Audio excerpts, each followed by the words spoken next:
నమస్తే జీవన రేఖ కార్యక్రమానికి స్వాగతం. సోరియాసిస్ వ్యాధి అంటే ఏంటి, ఎవరికి వస్తుంది, ఎందుకు వస్తుంది, వీటి లక్షణాలు ఎలా ఉంటాయి, అసలు సోరియాసిస్కి ఎటువంటి ట్రీట్మెంట్స్ ప్రెజెంట్ అయితే అందుబాటులో ఉన్నాయి, వీటిపై సలహాలు సూచనలు తెలియజేయడానికి మనతో పాటు మెడినైన్ హాస్పిటల్ నుండి డాక్టర్ మౌనిక రెడ్డి గారు మన స్టూడియోలో లైవ్లో అందుబాటులో ఉన్నారు.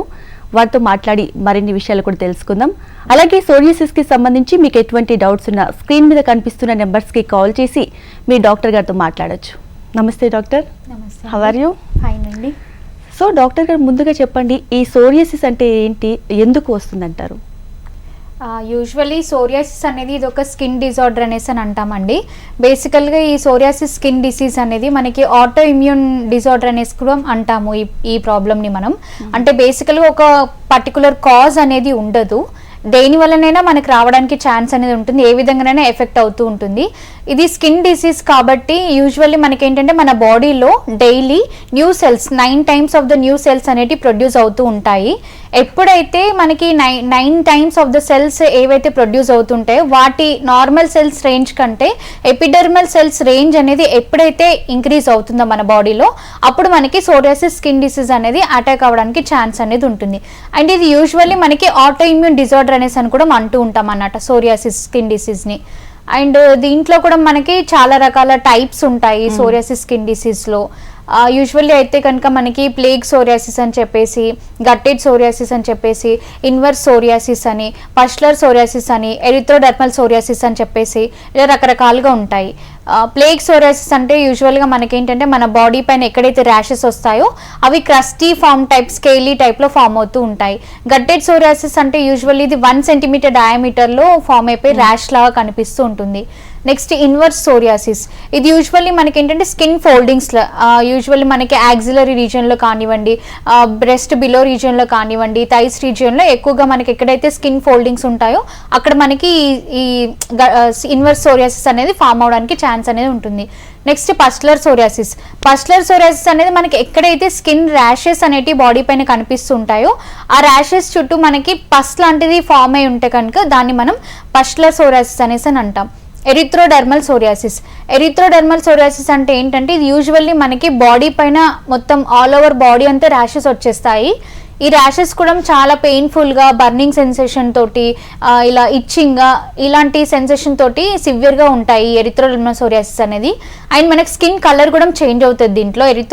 ఎరిథ్రోడర్మల్ సోరియాసిస్లో సిల్వరిష్ వైటిష్ ఫ్లేక్స్ లాగా మనకి స్కిన్ కలర్ అనేది కనిపిస్తూ ఉంటుంది. లైక్ మళ్ళీ ఇది మనకి ఏదైతే ఎరిథ్రోడర్మల్ సోరియాసిస్ ఉంటుందో దాంట్లో మనం ఎక్కువగా ఏంటంటే పౌడరిష్ స్కిన్ అనేది బాగా డ్రై అయిపోయి పౌడరిష్ కంటెంట్లో రాలడం అనేది కూడా చూస్తూ ఉంటాం మనం. ముఖ్యంగా మ్యామ్, ఇప్పుడు మన శరీరంలో ఈ సోరియాసిస్ వ్యాధి అనేది ఎక్కడ కనిపిస్తుందంట? ఇది మనకి యూజువల్లీ మన బాడీలో అని అంటే కనుక మన స్కిన్ లేయర్స్లోనే మనకి ఎపిడర్మల్ లేయర్స్, డర్మల్ లేయర్స్ అని ఇవన్నీ ఉంటాయండి కొన్ని బాడీలో. సో ఏవైతే ఇక్కడ మనకి డర్మిస్, ఎపిడర్మిస్లో సెల్స్ ఏవైతే ప్రొడ్యూస్ అవుతూ ఉంటాయో న్యూ సెల్స్, అలాగే మనకి రీజనరేట్ అయ్యే ఏవైతే సెల్స్ ఉంటాయో మనకి ఆ డిసీజ్ కంటెంట్ అనేది మన బాడీలోకి ఎంటర్ అయినప్పుడు అప్పుడు మనకి మన స్కిన్ పైనకే కనిపిస్తూ ఉంటుంది.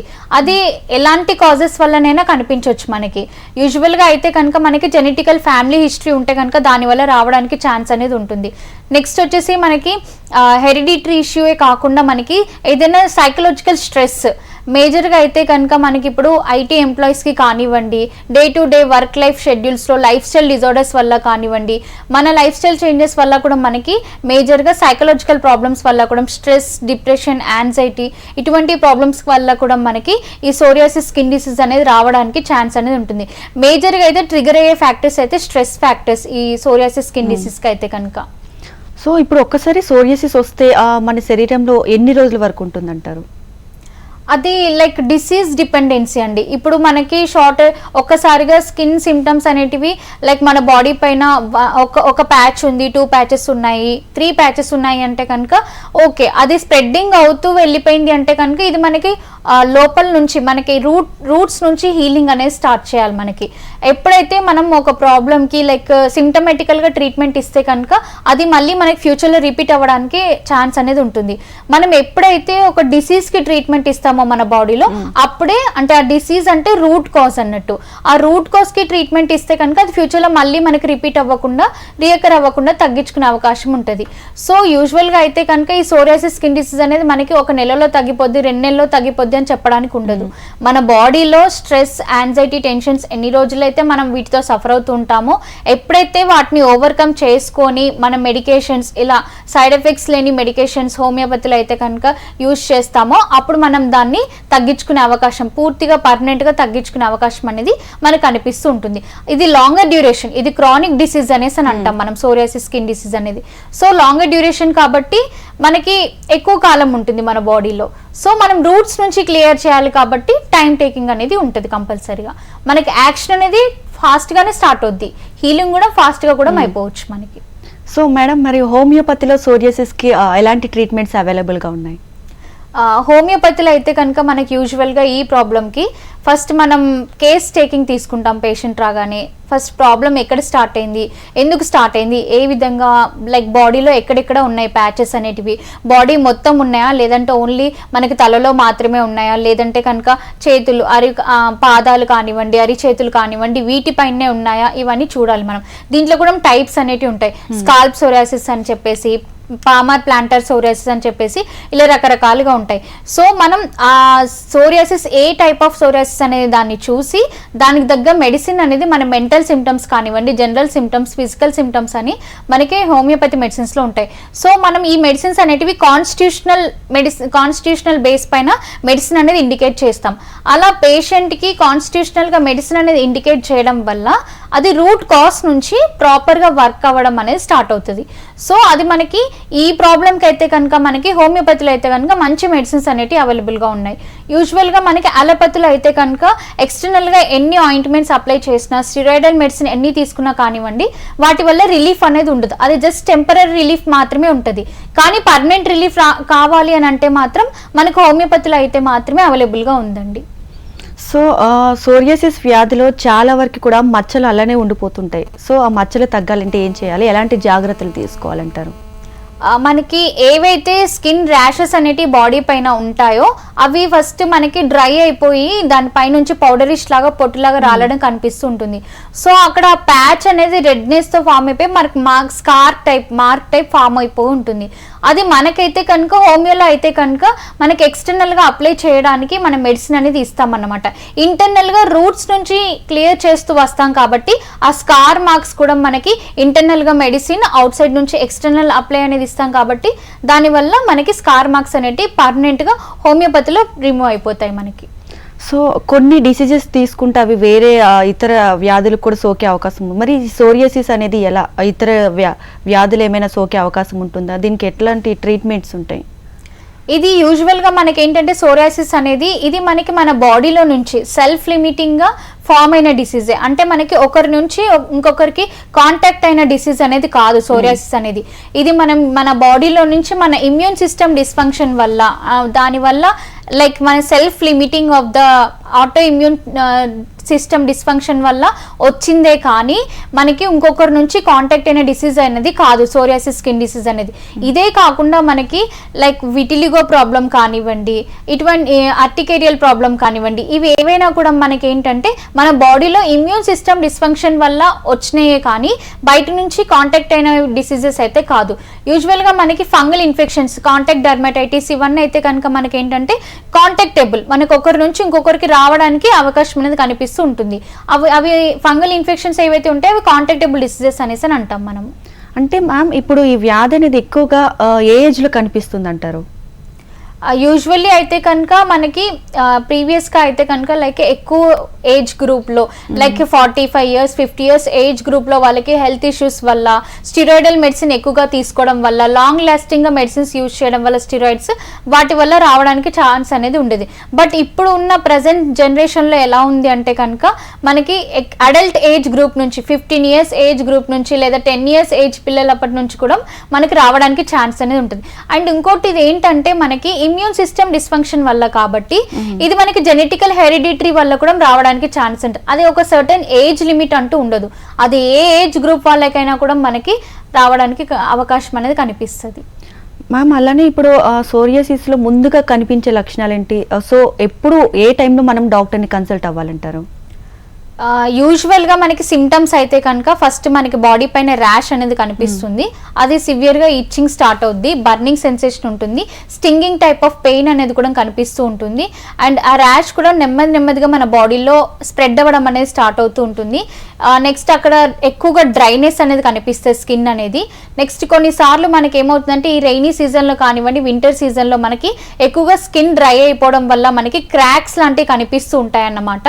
సో ఈ క్రాక్స్ నుంచి కూడా కొన్నిసార్లు డ్రైనెస్ వల్ల మనకి బ్లీడింగ్, అంటే ఆ క్రాక్స్ నుంచి బ్లీడ్ అవ్వడం కూడా కనిపిస్తూ ఉంటుంది. సో ఇటువంటి సిమ్టమ్స్ అనేటివి మనకి సోరియాసిస్లో కనిపిస్తాయి. ఫస్ట్ స్కిన్ కలరేషన్ కూడా చేంజ్ అయిపోతుంది, మనకి సిల్వరిష్ వైట్ ఫ్లేక్ టైప్ మనకు స్కిన్ కలర్ కూడా సిల్వరిష్గా మారుతూ ఉంటుంది అన్నమాట. So crusty type of the like పొట్టుగా పౌడర్ లాగా రాలను కూడా మనము ఈ సోరియాసిస్ స్కిన్ డిసీజ్లో చూస్తాం. అదే వేరే స్కిన్ డిసీజ్లో అయితే కనుక మనకి ఇలా పౌడర్ టైప్లో రాలడం అనేది, నెక్స్ట్ సిల్వరిష్ ఫ్లేక్స్ లాగా కనిపించడం అనేది మనకి వేరే స్కిన్ డిసీజెస్లో కనిపించదు అనమాట. ఇది ఓన్లీ స్పెషల్గా సోరియాసిస్ స్కిన్ డిసీజ్లో మాత్రమే ఈ డిఫరెన్సియేషన్ అనేది కనిపిస్తూ ఉంటుంది మనకి. అలానే ఇప్పుడు మిమ్మల్ని కన్సల్ట్ అవ్వడానికి వచ్చేటప్పుడు పేషెంట్స్ ముందుగా వారికి మీరు సోరియాసిస్కి సంబంధించి ఏం సజెస్ట్ చేస్తారు? లైక్ సోరియాసిస్కి సంబంధించింది అంటే కనుక లైక్ ప్రాబ్లం ఎప్పటి నుంచి స్టార్ట్ అయింది, లైక్ వాళ్ళకి డైట్ అడ్వైస్ చేస్తాము, ఇమ్యూన్ బూస్టింగ్ మెడిసిన్స్ అనేవి అడ్వైస్ చేస్తాము, అండ్ ఎక్సర్సైజెస్ ఏం చేసుకోవాలనే దాని గురించి కూడా అడ్వైస్ చేస్తాము. సైకలాజికల్గా స్ట్రెస్ ఉంటే కనుక దానికి ఎటువంటి మెడిటేషన్ కానివ్వండి, ఎటువంటి ప్రికాషన్స్ తీసుకోవాలనే దాని గురించి అడ్వైస్ చేస్తాం మేము. దాంతోపాటు మెడిసిన్స్ ఏ విధంగా వాడుకోవాలి, అండ్ ఈ సోరియాసిస్ డిసీజ్కి అయితే కనుక మనకి థెరపీ అనేది కూడా అవైలబుల్గా ఉంటుంది. మనకి చాలా ఇయర్స్ నుంచి సఫర్ అవుతూ ఉంటే కనుక మెడిసిన్స్ ఒకటే కాకుండా దీంతో పాటు మనకి హెల్ప్ఫుల్గా ఉండాలి అని అంటే కనుక థెరపీ అనేది కూడా అడ్వైస్ చేస్తాం. ఈ థెరపీ వల్ల కూడా ఏమవుతుందంటే మన బాడీలో ఏవైతే డిటాక్సిడెంట్ ఏజెంట్స్ ఏవైతే ఉంటాయో ఆ ఏజెంట్స్ అనేటివి కంప్లీట్గా బయటికి పోవడానికి మనకి హెల్ప్ అవుతూ ఉంటుంది.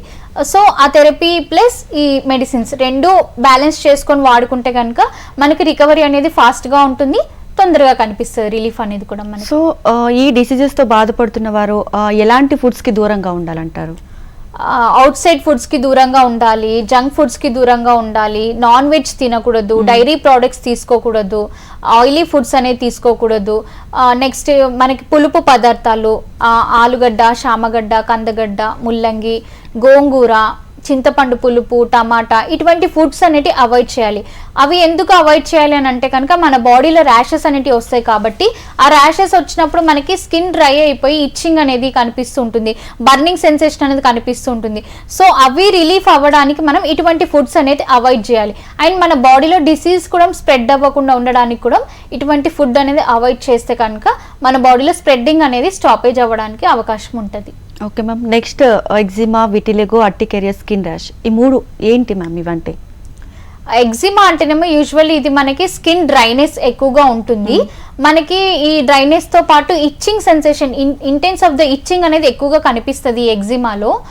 యూజువల్లీ మనకి క్రాక్స్ లాంటివి కూడా కనిపిస్తుంటాయి ఎగ్జిమా స్కిన్ డిసీజ్లో.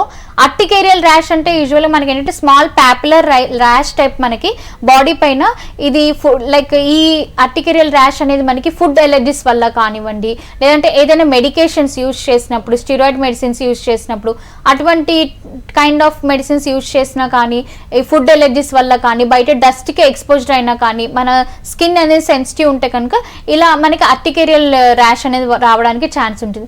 నెక్స్ట్ విటిలిగో అయితే కనుక ఇది కూడా మనకి ఆటో ఇమ్యూన్ డిజార్డరెన్స్ అని అంటాము. ఇది కూడా మనకి ఇమ్యూన్ సిస్టమ్ డిస్ఫంక్షన్ వల్ల వచ్చినదే అండి విటిలిగో ప్రాబ్లం అనేది. మనం విటిలిగో ప్రాబ్లమ్ని తెలుగులో బొల్లి అనేసి అని అంటామండి. మనకి తెల్ల ప్యాచ్లు అనేసి అని అంటాం చూడండి, దాన్ని విటిలిగో ప్రాబ్లం అనేసి అని అంటాం. ఈ వైట్ ప్యాచెస్కి యూజువల్లీ ఏంటంటే మనకి మన బాడీలో మెలినోసైట్స్ సెల్స్ అనేటివి ప్రజెంట్ అయి ఉంటాయి.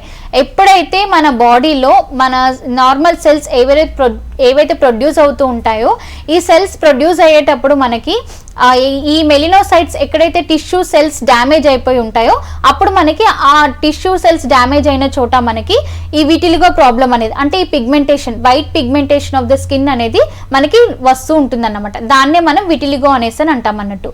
సో ఎప్పుడైనా మన బాడీలో మెలినోసైట్స్ కంటెంట్ అనేది డిక్రీజ్ అయిపోతే కనుక లైక్ కంప్లీట్గా టిష్యూ డ్యామేజ్ ఆ స్కిన్ ఏదైతే ఉంటుందో ఆ డర్మిస్ దగ్గర టిష్యూ డ్యామేజ్ అయితే కనుక అప్పుడు మనకి విటిలిగో ప్రాబ్లం అటాక్ అవుతూ ఉంటుంది.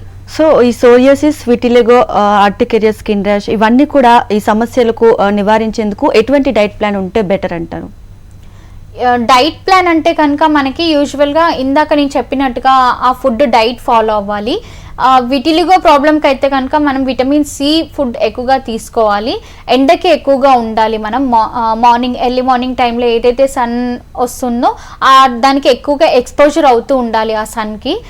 నెక్స్ట్ మనకి ఫస్ట్ ఆఫ్ ఆల్ సైకలాజికల్గా నాకు స్కిన్ ప్రాబ్లం ఉంది అనేసి అని చెప్పి అస్సలు ఆలోచించకూడదు. మన మైండ్లో ఇన్సెక్యూరిటీ ఫీలింగ్ అనేది అస్సలకే ఉంచుకోకూడదు. ఆ ఇన్సెక్యూరిటీ ఫీలింగ్ ఎప్పుడైతే మన మైండ్లో ఉంటుందో మనం సైకలాజికల్గా డిస్టర్బ్ అయిపోవడం వల్ల మనకి స్ట్రెస్, యాంగ్జైటీ, డిప్రెషన్ అనేది స్టార్ట్ అవుతూ ఉంటుంది మన మైండ్లో. సో ఎప్పుడైతే మనం ఇలా స్ట్రెస్కి, యాంగ్జైటీకి, డిప్రెషన్కి కాజ్ అవుతామో అప్పుడు మనకి ఇంకా స్కిన్ డిసీజ్ అనేది ఎక్కువ అవుతుంది తప్ప మనకి తగ్గడానికి అవకాశం అనేది ఉండదు. సో మేజర్గా అయితే కనుక మనకి ఇలాంటి ఏదైనా స్కిన్ డిసీజెస్ ప్రాబ్లం ఏవైనా ఉంటే కనుక అప్పుడు మనం మన మైండ్ సెట్ని మనం మార్చుకోవాలి. లైక్ స్ట్రాంగ్గా ఉండాలి. మనము ఇన్సెక్యూరిటీ ఫీలింగ్ అనేది ఏది ఉండకుండా ఇది నాకు తగ్గుతుంది అని చెప్పి మనం స్ట్రాంగ్గా బిలీవ్ చేస్తే కనుక అప్పుడు మనకి ఆ స్కిన్ డిసీజ్ అనేది ఆటోమేటిక్గా తగ్గిపోతుంది. మనకి సెల్ఫ్ కాన్ఫిడెన్స్ కంపల్సరీగా ఉండాలి. ఓకే మ్యామ్, నెక్స్ట్ బ్రాంచైటిస్, దీని గురించి ఎవరికి ఐడియా లేదు. సో బ్రాంచైటిస్ అంటే ఏంటి మేడం? ఇది బ్రాంకైటిస్ అనేది యూజువల్గా ఏంటంటే inflammation of the lower respiratory tract infection అంటాము. మనకి బ్రాంకైటిస్ అనేది ఇది యూజువల్గా మనకి ఏంటంటే బ్రాంకియల్ ట్యూబ్స్ ఏవైతే ఉంటాయో మనకి అక్కడ air passages, exchange of gases ఏవైతే జరుగుతూ ఉంటాయో లైక్ నోస్ టు లంగ్స్ ఏవైతే ఎక్స్చేంజ్ ఆఫ్ గ్యాసెస్ జరుగుతూ ఉంటాయో బ్రాంకియల్ ట్యూబ్స్లో అప్పుడు మనకి ఈ బ్రాంకైటిస్ అనేది అక్కర్ అవ్వడానికి ఛాన్స్ అనేది కనిపిస్తూ ఉంటుంది. సో ఇది మనకి రెండు రకాలుగా ఉంటాయి, acute bronchitis and chronic bronchitis. Acute bronchitis అంటే యూజువల్గా మనకి ఏంటంటే షార్టర్ ఇల్నెస్, లైక్ తక్కువ డ్యూరేషన్లో వచ్చి వెళ్ళిపోయేదాన్ని మనం అక్యూట్ బ్రాంకైటిస్ అంటాం. క్రానిక్ బ్రాంకైటిస్ అంటే యూజువల్లీ ఏంటంటే ఇది లోవర్ రెస్పిరేటరీ ట్రాక్ట్ ఇన్ఫెక్ట్ అయిపోయి ఉంటుంది. అంటే మనకి ఫ్రీక్వెంట్గా కాఫ్ అనేది రావడం కానివ్వండి, లంగ్స్లో మ్యూకస్ సీక్రిషన్స్ ఫామ్ అయిపోవడం కానివ్వండి, లైక్ ఆ మ్యూకస్ సీక్రిషన్స్ కూడా మనకి తెమడ అంటాం, అది కూడా మనకి వైటిష్ కలర్లో, ఎల్లోయిష్ కలర్లో ఫామ్ అయిపోయి కనిపించడం కానివ్వండి. ఇటువంటి సిమ్టమ్స్ మనకి lower respiratory tract like chronic బ్రాంకైటిస్లో కనిపిస్తూ ఉంటుంది. ఎక్కువగా ఈ బ్రాంకైటిస్, నిమోనియా ఈ కేసెస్ ఏంటంటే ఎక్కువగా చిన్నపిల్లల్లో ఎక్కువగా చూస్తూ ఉంటాం మనం ఈ ప్రాబ్లమ్ని. దట్ టు స్పెషల్లీ మనకి seasonal variations like winter season రావడం వచ్చినప్పుడు కానీ రెయినీ సీజన్లో కానీ ఎక్కువగా పిల్లల్లో ఎక్కువగా ఎఫెక్ట్ అవుతూ ఉంటారు బ్రాంకైటిస్, నిమోనియా, అలర్జిక్ రైనైటిస్ ప్రాబ్లమ్స్తో. నెక్స్ట్ ఆస్మా, ఇది అందరిలో కాకపోయినా కొంతమందిలో చూస్తూ ఉన్నాం ఆస్మా అనేది. సో ఏమైనా జెనెటిక్ ప్రాబ్లం త్రూ వస్తుందా లేకుంటే ఏమైనా ఎన్విరాన్మెంటల్ చేంజెస్ వల్ల ఎలా? అస్తమా అనేది యూజువల్లీ అయితే కనుక మనకి ఇది లైక్ మనకి ఎయిర్ ఫ్లో ఏదైతే ఉంటుందో మన లంగ్స్లో ఏదైతే ఎయిర్ ఫ్లో అనేది జరుగుతుంటుందో అప్పుడు మనకి ఆ ఎయిర్ ఫ్లోలో మనకి రివర్సిబుల్ అబ్స్ట్రక్షన్ అనేది జరిగితే కనుక మనకి అస్తమా ప్రాబ్లం అనేది వస్తూ ఉంటుంది. రికరెంట్గా మనకి బ్రెత్లెస్నెస్ లైక్ బ్రీతింగ్ తీసుకోవడానికి ఇబ్బంది పడడం కానివ్వండి, ఫ్రీక్వెంట్గా కోల్డ్ ఉండడం కానివ్వండి, కాఫ్ ఎక్కువగా ఉండడం కానివ్వండి, నైట్ టైంలో కానివ్వండి, లైక్ ఎర్లీ మార్నింగ్ టైంలో ఇటువంటి సిమ్టమ్స్, చెస్ట్ టైట్నెస్గా ఉండడం కానివ్వండి, ఇటువంటి సిమ్టమ్స్ ఎక్కువగా మనకి అస్తమా ప్రాబ్లంలో కనిపిస్తూ ఉంటాయి అన్నట్టు. ఇవి యూజువల్లీ ఏంటంటే మనకి కాజెస్ వచ్చేసి హెరిడిటరీగా రావడానికి అవకాశం అనేది ఉంటుంది. ఇదే కాకుండా మనకి మన ఏవైతే మన బాడీలో ఇమ్యూన్ సిస్టమ్ డిస్ఫంక్షన్ కూడా అటాక్ అవ్వడానికి ఛాన్స్ ఉంటుంది. మనం ఎక్కువగా ఏవైనా steroidal content of the medicine తీసుకున్నా కూడా, ఏదైనా హెల్త్ ఇష్యూకి steroid content of the medicine తీసుకున్నా కూడా అప్పుడు మన బాడీలో మనకి లంగ్స్ కెపాసిటీ కూడా తగ్గిపోవడానికి అవకాశం ఉంటుంది. దానివల్ల కూడా అస్తమా ప్రాబ్లం అనేది రావడానికి ఛాన్స్ కనిపిస్తూ ఉంటుంది. ఇదే కాకుండా మనం చుట్టూ ఉండే లైక్ మన హౌస్ హోల్డ్ డస్ట్ ఏదైనా ఉన్నా కూడా ఎక్కువగా మనము అవుట్ సైడ్ ఎయిర్ పొల్యూషన్స్కి ఎక్కువగా ఎక్స్పోజర్ అయినా కానివ్వండి, కోల్డ్ క్లైమేట్ ఏరియాస్లో ఎక్కువగా ఉన్నా కానివ్వండి, ఈ అస్తమా ప్రాబ్లం అనేది రావడానికి ఛాన్స్ అనేది కనిపిస్తూ ఉంటుంది అన్నమాట. సో మేడం, ఇప్పటివరకు మనం స్టార్టింగ్ నుంచి ఇప్పటివరకు మాట్లాడుకున్న అన్ని డిసీజెస్ కూడా సో హోమియోపతిలో ఎలాంటి ట్రీట్మెంట్స్ ఉన్నాయి అందుబాటులో? యా, మనకి హోమియోపతిలో అయితే కనుక ప్రతి ప్రాబ్లమ్కి లైక్ సోరియాసిస్ డిసీజ్కి కానీ, అర్టికేరియా డిసీజ్ కానివ్వండి, విటిలిగో డిసీజ్కి కానివ్వండి, బ్రాంకైటిస్ కానివ్వండి, అస్తమా ప్రాబ్లమ్కి కానివ్వండి, లైక్ అలర్జిక్ రైనైటిస్కి అయినా, సైనసైటిస్కి అయినా, ప్రతి ప్రాబ్లమ్కి, పీసీఓడి, థైరాయిడ్, డయాబెటీస్, ఏ ప్రాబ్లమ్కి అయినా కూడా మనకి ఏంటంటే హోమియోపతిలో అయితే కనుక ప్రతిదానికి ట్రీట్మెంట్ అనేది అవైలబుల్గా ఉంటుందండి. ఎందుకనేసి అని అంటే కనుక యూజువల్గా మనకి ఇదివరకు మనకి ఏంటంటే అలోపతిలో ప్రతిదానికి ఒక చిన్న ప్రాబ్లం రాగానే మనకి ఈ ట్యాబ్లెట్ వేసుకోవాలి, ఆ ట్యాబ్లెట్ వేసుకోవాలి అని ఆలోచించేవాళ్ళం. అది టెంపరీ రిలీఫ్గా నాకు అప్పటికి రిలీఫ్ రావాలి అని చెప్పి చూసేవాళ్ళం. కానీ ఆ ట్యాబ్లెట్ అప్పుడు వేసుకోవడం వల్ల మనకి మన బాడీలో ఇమ్యూన్ సిస్టమ్ అనేది ఎంతవరకు తగ్గిపోతుంది, దాని రెస్పాన్స్ అనేది ఎంతవరకు తగ్గిపోతుంది అనేది మనం ఆలోచించలేదు. కానీ అది కొద్ది రోజుల తర్వాత ఏమవుతుందంటే మనకి సర్టన్ ఏజ్ వస్తున్న కొద్దీ మన బాడీలో ఇమ్యూన్ సిస్టమ్ వీక్ అయిపోతున్నప్పుడు మనకి రకరకాల డిసీజెస్ అనేవి అటాక్ అవుతూ ఉంటాయి. అప్పుడు మనకి లైక్ ఇమ్యూన్ సిస్టమ్ వీక్ అవ్వడం వల్ల తెలుస్తూ ఉంటాయి సిమ్టమ్స్ అనేవి. సో ప్రతిదానికి దేనికైనా కూడా మనకి అలోపతి మెడిసిన్ అనేది కాకుండా హోమియోపతిలో అయితే కనుక మనకి ఎటువంటి సైడ్ ఎఫెక్ట్స్ లేకుండా ఉంటాయండి.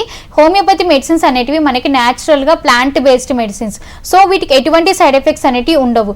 ఇవి న్యాచురల్ మెడిసిన్స్ కాబట్టి ఏ ప్రాబ్లంకైనా కూడా మనకి పర్మనెంట్ రికవరీ అనేది ఉంటుంది. మనం మెడిసిన్స్ అనేటివి రూట్ కాజ్ నుంచి ప్రిస్క్రైబ్ చేస్తాం. సో ఒక ప్రాబ్లంకి, ఒక డిసీజ్కి ట్రీట్మెంట్ ఇవ్వడం వల్ల, రూట్ కాజ్కి ట్రీట్మెంట్ ఇవ్వడం వల్ల అది ఎప్పటికీ ఫ్యూచర్లో రిపీట్ అవ్వకుండా, రీయకర్ అవ్వకుండా మనకి పూర్తిగా తగ్గిపోయే అవకాశం అనేది కనిపిస్తుంది అన్నట్టు హోమియోపతి మెడిసిన్స్లో. సో ఇవన్నీ పక్కన పెడితే మెడినైన్ హాస్పిటల్ గురించి మాట్లాడుకుందాం. సో దీనిలో ప్రత్యేకతలు ఏంటి? మెడినైన్ హాస్పిటల్ అంటే కనుక యూజువల్గా మాది ఇంటిగ్రేటెడ్ మెడికల్ సిస్టమ్ అనేసి అని అంటామండి. యూజువల్గా మెడిసిన్, ఎక్సర్సైజ్, డైట్, ఇమ్యూనిటీ అనేసి అని అంటామండి. సో యూజువల్లీ అయితే కనుక మా దగ్గర ఏ ప్రాబ్లంకైనా కానివ్వండి, జాయింట్ పెయిన్స్కైనా కానివ్వండి, సోరియాసిస్ డిసీజ్కైనా కానివ్వండి, పైల్స్, ఫిషర్, ఫిస్టులా కానివ్వండి, ఎటువంటి డిసీజ్కైనా కూడా మా దగ్గర మెడిసిన్స్ అనేవి అవైలబుల్గా ఉంటాయి. మాది న్యాచురల్లీ హెర్బల్ బేస్డ్ మెడిసిన్స్ అండి. ఎటువంటి సైడ్ ఎఫెక్ట్స్ కానివ్వండి, స్టిరాయిడ్ మెడిసిన్స్ కానివ్వండి, ఏవి మిక్స్ చేయని medicines, completely herbal based medicines ఇవి. సో వీటితో పాటు మా దగ్గర స్పెషాలిటీ ఏంటంటే ఆయుర్వేదంలో మనకి ఈ సోరియాసిస్ స్కిన్ డిసీజ్కి, విటిలిగో ప్రాబ్లమ్కి, సైనసైటిస్ ప్రాబ్లమ్స్కి కానివ్వండి, మైగ్రేన్ హెడ్ఏక్ ప్రాబ్లమ్కి, పైల్స్, ఫిషర్, ఫిస్టులా ప్రాబ్లమ్కి కానివ్వండి, ఇటువంటి వాటికి కొన్ని థెరపీస్ అనేవి ఉంటాయన్నమాట. సో మైగ్రేన్ హెడ్ఏక్ అయితేనేమో యూజువల్గా మేము శిరోధార అని థెరపీ చేస్తాము. సో అది చేయడం వల్ల మనకి ఏమవుతుందంటే మన బ్రెయిన్కి ఏదైతే ఆక్సిజన్ సప్లై అనేది డిక్రీజ్ అయిపోయి ఉంటుందో మనకి స్టిమ్యులేట్ అవ్వడానికి ఈ థెరపీ అనేది చేస్తూ ఉంటాము. నెక్స్ట్ సైనసైటిస్ కానివ్వండి, అడినైట్స్ ప్రాబ్లం, టాన్సిలైటిస్, వీటికైతే కనుక నస్యకర్మ అని చేస్తుంటాం థెరపీ. అది చేయడం వల్ల మనకి ఏవైతే బ్లాకేజెస్ ఏవైతే ఉంటాయో అవి క్లియర్ అవుతూ ఉంటాయి అన్నమాట. సో సోరియాసిస్కి అయితే కనుక యూజువల్లీ పంచకర్మ థెరపీ అని చేస్తాం అన్నట్టు. సో సోరియాసిస్ స్కిన్ డిసీజ్కి, విటిలిగో ప్రాబ్లమ్కి, జాయింట్ పెయిన్స్, ఆర్థరైటిస్ కేసెస్కి కానివ్వండి పంచకర్మ థెరపీ అనేది చాలా హెల్ప్ఫుల్ అవుతుంది యూజువల్గా. ఎందుకంటే మనకి ఈ థెరపీ చేయించుకోవడం వల్ల మనకి 50 to 60% రిలీఫ్ ఫాస్ట్గా వస్తుంది. మిగిలిన 40% రిలీఫ్ ఏదైతే ఉంటుందో అది మెడికేషన్స్ తోటి తగ్గించుకునే అవకాశం అనేది కనిపిస్తుంది అన్నమాట. ఈ పంచకర్మ థెరపీస్ చేయించుకోవడం వల్ల మనకి లోపల ఏదైతే డిటాక్సిడెంట్స్ ఏజెంట్స్ ఏవైతే ఉంటాయో అవి కంప్లీట్గా మనకి బయటికి వచ్చేస్తాయి. అలా బయటికి రావడం వల్ల మనకి ఏమవుతుందంటే బాడీలో మనకి బ్లడ్ అనేది ప్యూరిఫై అవుతుంది అండ్ మనకి డిసీజ్ కంటెంట్ కూడా కంప్లీట్గా పోవడానికి అవకాశం అనేది కనిపిస్తుంది అన్నమాట. అదేవిధంగా మ్యామ్ హాస్పిటల్కి సంబంధించి బ్రాంచెస్ ఎక్కడెక్కడ అవైలబుల్గా ఉన్నాయి? బ్రాంచెస్ అయితే కనుక హైదరాబాద్లో అయితే కనుక 3 బ్రాంచెస్ ఉన్నాయండి. KPHB, Kothapet, Begumpet. Next out of Telangana అంటే తెలంగాణ అయితే కనుక ఏపీలో అయితే కనుక ఖమ్మం, రాజమండ్రి, కాకినాడ, నెల్లూరు, విజయవాడ, వైజాగ్, వీటి చోట్ల తిరుపతి ఇక్కడైతే ఉన్నాయండి. అండ్ తెలంగాణలో ఖమ్మం, కరీంనగర్లో కూడా బ్రాంచెస్ అనేటివి ఉన్నాయండి. Okay madam, thanks for your valuable time. So దీనికి డిసీజెస్కి సంబంధించి అన్ని విషయాలు కూడా షేర్ చేసుకున్నందుకు once again thank you ma'am. Thank you అండి. ఇది వాల్టి జీవన రేఖ. నమస్తే.